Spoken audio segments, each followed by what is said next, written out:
இந்த பம்பரத்தை இந்த வட்டத்துக்குள்ள வைக்கிறேன். நீங்க ஆக்கர் போட்டு வெளியெடுத்து ஜெயிச்சிட்டீங்கன்னா இந்த பம்பரத்தை எல்லாம் இந்த பசங்கிட்டே கொடுத்துறேன். உங்க சௌரியம் அப்படி. இந்த பம்பரம் எல்லாம் சரி சரி. அம்மா ஆரம்பிங்க.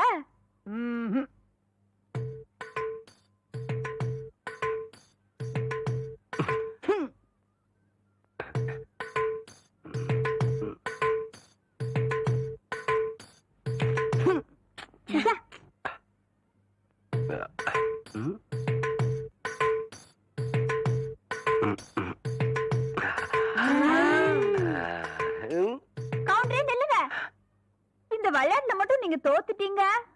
உங்களை மல்லாக்கா படுக்க வச்சு உங்க தொப்புல சுத்தி என் பம்பரத்தை நான் சுத்த விடுவேன். அப்படி நீங்க ஜெயிச்சிட்டீங்கன்னு வைங்க, என் தொப்புல சுத்தி நீங்க விடுங்க. இதுதான் போட்டி. இப்ப